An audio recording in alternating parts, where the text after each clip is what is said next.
This is Theater Talk. I'm Susan Haskins, and what can I say? We've got Jerry Herman. So here to introduce him, my co-host, Michael Riedel of the New York Post. We've been trying to get Jerry Herman here for over a year now, and I'm just delighted he could be with us tonight on Theater Talk. Jerry, welcome. Thank you, and I'm equally delighted. Well, I've been looking forward to this. We've been speaking on the phone so many times over the last couple of years as I write about you in my column for the Post all the time, and I'm always saying, Jerry, when you're in town, I want you to swing by and do our show. And I promised you that I would. And you're here. Welcome. Gosh, Hello, Dolly, Mame, La Cage aux Folles, Mac and Mabel, Miss Spectacular, a new show you're working on with Tommy Tune. Yes. For Las Vegas. By the way, you really are the godfather of that idea. You wrote about the fact that Tommy Tune and I would make a good collaboration. Mm-hmm. And we've met a couple of times, and it is great collaboration. Am I in the royalty pool? You should be. Don't say that. Watch out. I wanted to tell you, on the way over here today, I was, it's a true story, in the subway, and there was a young girl there whistling, "I'll be wearing ribbons down my back." I tried to collect a royalty for you, but I want to take her lunch money. But it occurred to me, there must be all over the place people whistling a Jerry Herman tune, humming a Jerry Herman tune, singing a Jerry Herman tune. It's probably the most satisfying part of what I do, to get into a taxi and to hear a song of mine on the radio and have the taxi driver whistle along with it and not have the vaguest idea that the man who wrote it is sitting in the back. I just sit there and grin, and there are a million experiences like that. Yeah. Where you are, it seems to me, really the heir to Irving Berlin in the musical theater. The two of you are the great tunesmiths of the American theater. Where does this gift for this melody that catches in everyone's mind the first time they hear it come from? Do you have any sense of how you come up with these gorgeous tunes? I honestly have not the vaguest idea, because it's all in here, and it was never studied. It was never anything that I went to school for. I went to school to learn how to be an architect and a designer. Mm-hmm. And I started writing songs, and my mother made me go and take those songs to Frank Lesser, who she got an appointment with through she didn't know him, but she had a hairdresser and somebody, you know, it was one of those, I call it the mother mafia. and she made an appointment and actually had to force me to go. Really? I said, he's going to laugh at me. I'm a kid. And how old were you? Oh, I must have been 17, you know. Mm-hmm. And I had these songs that I thought were cute, but that's about the strongest adjective I could use about them. But she, of course, being a mother, wanted me to show them to Frank, so I went, and he changed my life. He said, "You've got to go to the musical theater"? He changed my life in the course of about 3 hours. He kept me there all afternoon. Did he teach you something? Did he tell you? What did he? He was such a mentor to me. That afternoon, he took out he had pads of very long, like artist's paper on his desk, mm-hmm. and lots of colored crayons and markers. And he drew a freight train, and he drew a bright red caboose, and he said, "The reason you know how to write songs instinctively is that you always have a caboose on your songs." And he said, "Never forget that." And he quoted his own, "I'm going to get you on a slow boat to China, all to myself alone." And he said, the all to myself alone doesn't come until that last moment, and explains the song. And that's the caboose. And you know, I almost never write a song that doesn't have, "There'll be no blue Monday in your Sunday clothes," which is the capper of that. Yeah. That's the or "I won't send roses," which goes through a whole litany of why this girl should stay away from him. And then the last line is, "I won't send roses, and roses suit you so. Boom. Caboose. That's the caboose of all time. That is a great So caboose. he was a wonderful, wonderful influence in my life, and I'm eternally grateful to him and to my mother for sending me. Yeah, and when you were a kid, didn't your mother play the piano? Oh, my mother was a very talented lady who had her own radio show before I was born. It was called Ruth Sachs Sings, and she was so proud. It was 15 minutes, you know, on WEVD. Because one is certainly struck by reading your memoir, Show Tunes, by wonderful, with the huge influence of your mother, very positive. Very positive. She was force. a happy, funny, charming, and quite beautiful woman. And she was the glamour figure that was kind of in my head For Mame? when I wrote Mame, and because she was a party giver, and you know, she kind of symbolized all those great ladies that I've been writing for. Interesting. So you got musical talent, certainly through the genes, I guess, from her. But you're not a trained musician. I'm not. Did you no piano lessons, no theory, no? I took piano lessons, and the teacher ran out of the house. She said, Mrs. Herman, I don't know what to do with him. I was trying to learn The Happy Farmer, or, you know, da da ba ba ba ba ba ba ba ba, and she played it for me. And I said, oh, I can do that. And I sat at the piano and played exactly what she played. I had never heard it before. Really, just because I have that ear, yeah. that gift, and that's a gift. That's nothing that I deserve credit for. That's something that I was born with. And she said, he's not looking at the music. He's playing it in a different key, but he's playing the same song. Oh, God. Well, if you have the gift for the music, is it a gift you also have for the lyrics, or do the lyrics take you more effort, more blood, sweat, and Lyrics tears? are much more difficult to write, I think, for anyone than music. But what has happened to me is that I think of them as one thing. I don't think of myself as a man who writes poetry or a man who writes music. I think of myself as a songwriter because they happen simultaneously in my case.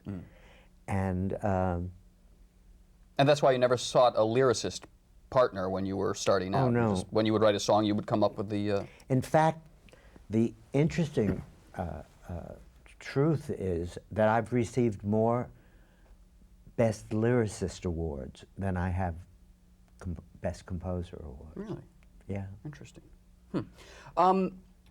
Milk and Honey was your first successful show. Puts a big smile on my face. It has a great score. It's just I a loved charming the score. experience, and of course my first Broadway show, and I was very young. Yeah, how old were you when you did it? Oh, I was about 29, you know, so it was overwhelming. That first orchestra run through, you know, I had never heard my stuff played by anybody else but me. In all the off-Broadway reviews and everything, I was the piano player because we couldn't afford anything else. Right.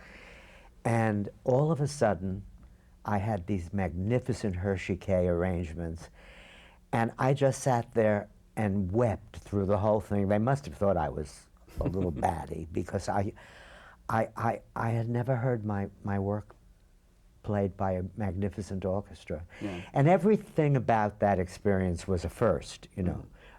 First experience working with 3 stars, Molly Picon and Robert Weedy, who was a major, you know, Most Happy Fella star, and Mimi Benzel, a beautiful lady from the Met. And Albie Marr, a wonderful director who treated me with such respect that I thought, this business is Everybody's a doll. Everybody's wonderful. Everybody's a doll, and it's going to be a barrel of, you know. And this was the first monkeys. musical about Israel, wasn't it? Yeah. Yeah.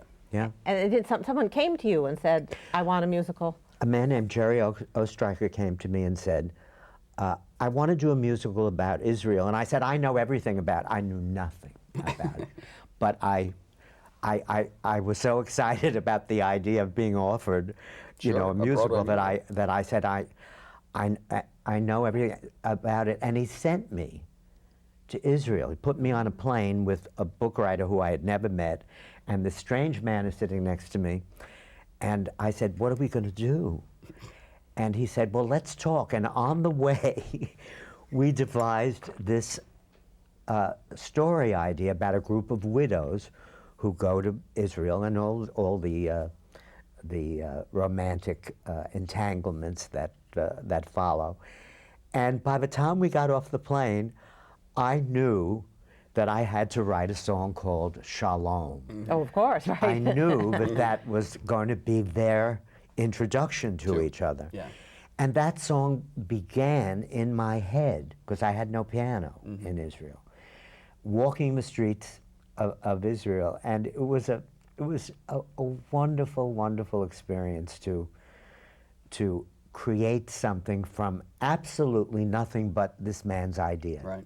I wonder if your training, because your songs are very well constructed, I wonder if your training as an architect or designer influenced you in some way as a composer, just in the construction of a song, or even the construction of a show, because your shows are brilliantly constructed too. I do think that the two art forms are very similar because they all use hundreds of different elements that have to come together to make one new thing. And when I'm designing a home, I have to think about the finished product before I go out and buy a sofa or before I find a paint chip. I have to know what that finished room is going to look like.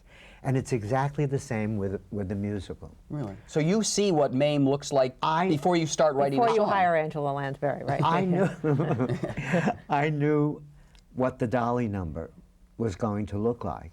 I had hoped that it would look like what it looked like. And then Gower Champion, God bless him, heard my vision of it and put it on the stage twice as effectively as what I told him.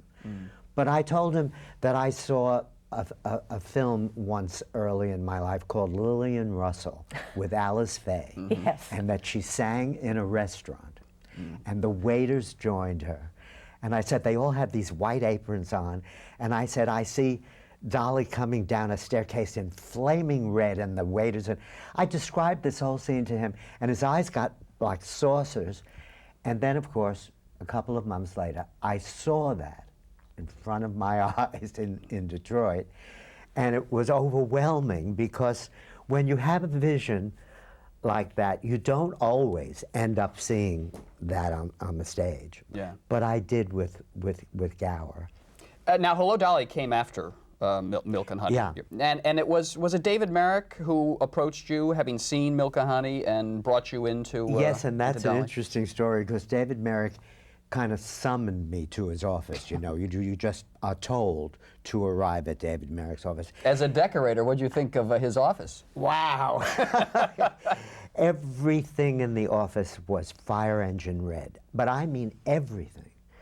And it was the most intimidating office I have ever walked into, and of course that was his ploy. You're right, yeah. He wanted to sit there, and this man with a black hair and black mustache and dark eyes, looking kind of satanical, was sitting behind a desk, surrounded by all this red, and this young, scared kid, and I really was. I was absolutely petrified of this man. Now, wasn't he a little worried because he thought you were an ethnic composer? That's the first thing he said to Yes. me. He said, I saw your show and I think you're very talented, but I don't know if you're American enough. Well, I mean, you can't say that to me. I had two parents who were teachers in the New York school system. I said, American enough. I said, this was the departure. Right. This show. Well, Milk and Honey was the what departure. you saw last night. I said, there's nobody more apple pie and Abe Lincoln than I am. And he looked at me skeptically, and I knew I had to prove it to him. So I said, do you have any kind of material that I could look at. And he went to a shelf and he pulled out a little script, and it said on the cover, Matchmaker Draft Number 1. It's my most precious Possession. possession. Oh, you have it, yeah. I have it. It's dog-eared now, but it's, it's so precious to me because that's what I read that night until the wee hours, and I started to work on 4 songs. Really? What 4 songs did you work on? I wrote Put On Your Sunday Clothes exactly as you know it and exactly as it appeared in the show. I got so excited by the imagery of the period and the Thornton Wilder line that Mike Stewart had very wisely kept in his version of this. Put on your Sunday clothes, Barnaby, we're going to New York. And it just said everything to me. Yeah. And I knew that was a song. And I started to think about horses' hooves, and I went, da-dum, ba-dum, bum, bum, ba, and that song just flew out. It honestly flew out of me. It was frightening. Because I wanted this job, like the guy in chorus line. I wanted it so badly. And what other songs? And then I wrote the opening number. I Put My Hand In, because I wanted to settle with the audience what Dolly was about instantly. I didn't want them to have to get used to the fact that she was a busybody and that she mixed in everything, that she fixed people up. That was her profession. So I wrote that. And I wrote Call on Dolly as a counterpoint to that. And then I wrote the whole dancing sequence, because there was a lovely section in the script where Dolly taught Cornelius how to dance. Yeah, wonderful, wonderful moment. And I wrote that lovely waltz, and it's still one of my favorite How long did it songs. take you? When did you go back to David Merrick? 4 days. 4 days later. 4 of the 4 iconic songs from American theater. Not only did I write the 4 songs, but I called my friend Alice Borden, a girl who I had known since she was 8 years old, and she had a lovely voice. And I knew she would do this for me because I had absolutely no money. And I knew I couldn't go hire a great singer. So I said, how would you like to learn a couple of things really fast and go with me to David Merrick's office? And she said, are you kidding? Are you kidding? In fact, she got a job from it. Really? Oh, good. She went in to Stop the World. And Merrick loved the songs? He loved the songs, and he loved, I think even more than the songs, the fact that I was able to do them that quickly. Yeah. Right, right. But what is amazing to me, Jerry, is that just to hear you know, how you conceived of Put On Your Sunday Clothes, and I put my hand in here thinking this is what I want to establish with this character. These are things I would think that someone who works in the musical theater would have to sort of develop over time, you know, trial and error, experimentation, these sort of basic rules of the writing musical. You seem to have grasped them instantly, I mean, when you were so young. I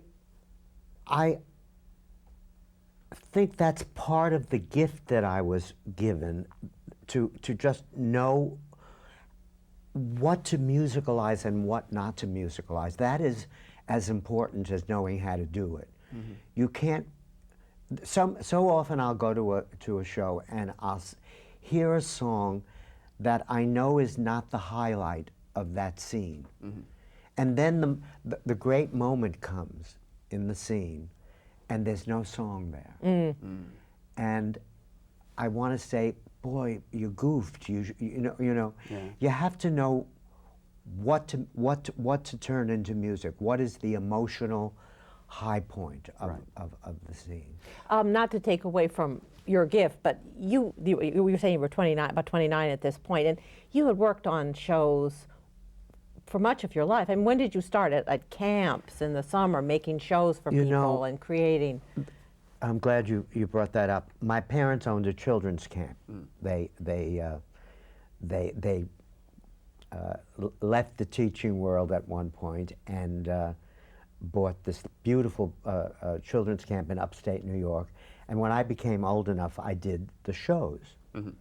and we had a little theater, and I would cut down Oklahoma and Finian's Rainbow, and I put on all these great classic shows, and you learn so much from seeing how a great musical is constructed. Yeah. So I was taught by the best. You were taught by Frank Lesser before you met him. They didn't know I was. Right, but you were working to shape, taking liberties with their shows, but you do learn so much by directing a show at that tender age. Well, that's very interesting, that the whole phenomenon of the summer camp. A lot of the great people of the American theater came out of the tradition of the summer camps, where they were the camp directors, and that's gone now. Maybe that's the reason why our shows aren't as good as they used to be. Oh, it was wonderful, and of course, because my parents owned the camp, I could do anything I wanted. I said to my father at one time, "I need a scrim," and he looked at me and said, "What's a scrim?" And I said, "Well, it's this gauzy curtain that you can see through it sometimes, and if you put light in front of it, you can't see it." And he didn't know what I was talking about, but he let me buy a scrim.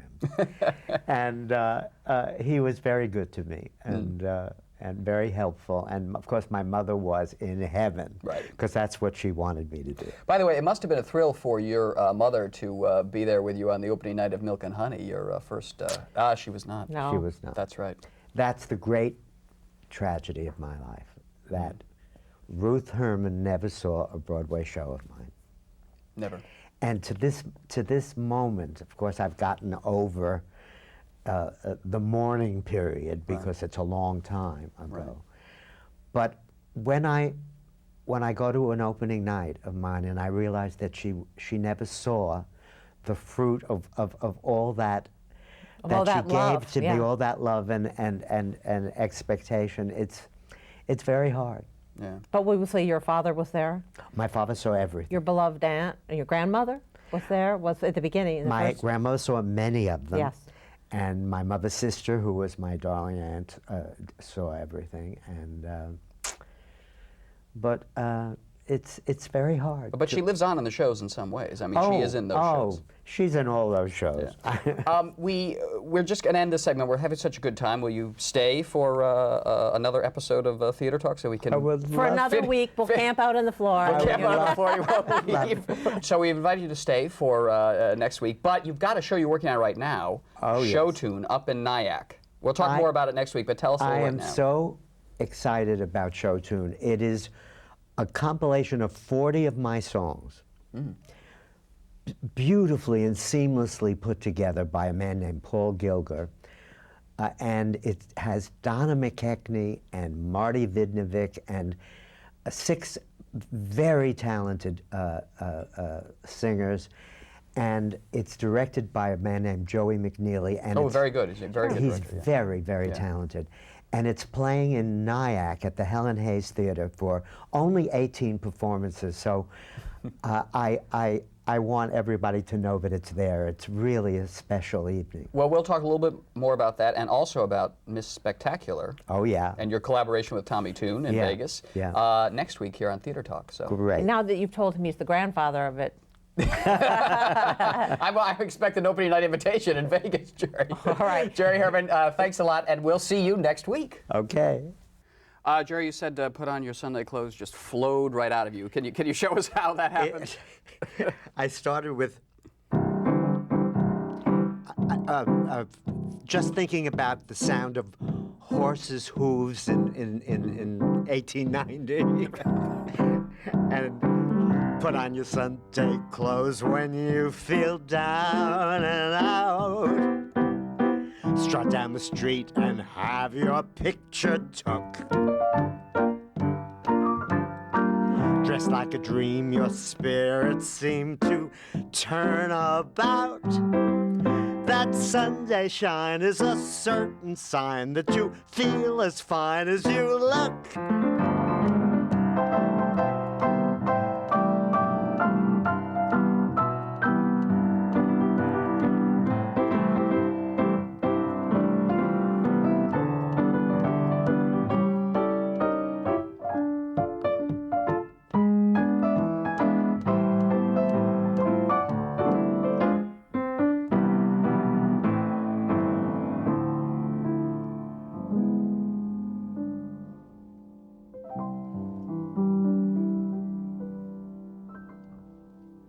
Beautiful. Theater Talk is made possible in part by the Friedrich Loewe Foundation, the CORY and Bob Donnelly Charitable Fund, the Eleanor Naylor Dana Charitable Trust, the Allan S. Gordon Foundation, and public funds from the New York State Council on the Arts, a state agency. Playbill Online is the official website of Theater Talk and the home of the Playbill Club, providing information and opportunities for theater lovers.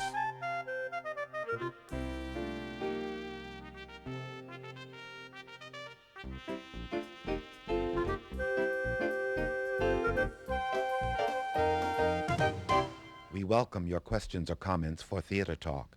Thank you and good night.